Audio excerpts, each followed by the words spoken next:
অনেক দিন পরে আমার খুবই পছন্দের এই লিপস্টিক টিউটোরিয়াল তোমার লগে শেয়ার করতেছি। আগেই কইতেছি যারা কিনা আমার লিপস্টিক দেওয়া অনেক বেশি পছন্দ করো তারাই দেখবা, যাগো একদম বিশ্বের মতন মনে হয় তারা প্লিজ দৌড় দিয়া এই ভিডিওতে বাইরে যাও তোমার লগে না। যেহেতু আমি ওভারলাইন করে লিপস্টিক দেই এর লিগে আমার লিপটারে সুন্দর কইরা কন্ট্রোলিং কইরা লইলাম। এখন আমি ডিরেক্টলি একবারে লিপস্টিকে যাইতেছি গা। এর আগে তোমরা দেখছো আমি সব সময় লিপ লাইনার দিছি, আজকেও লিপ লাইনার দিমু কিন্তু আরো পরে। তো লিপস্টিক দেওয়ার পর আঙ্গুল দিয়ে সুন্দর করে স্মাচ করে নিলাম। অহন হইতাছে লিপ লাইনার দিমু একদম ডার্ক ব্রাউন শেডের। এটা হলো একটা কাজল, কোনো লিপ লাইনার না।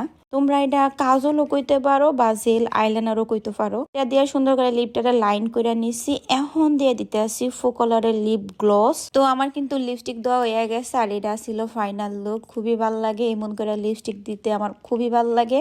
আর এই লিপস্টিক তারপর লিপ লাইনার আর লিপ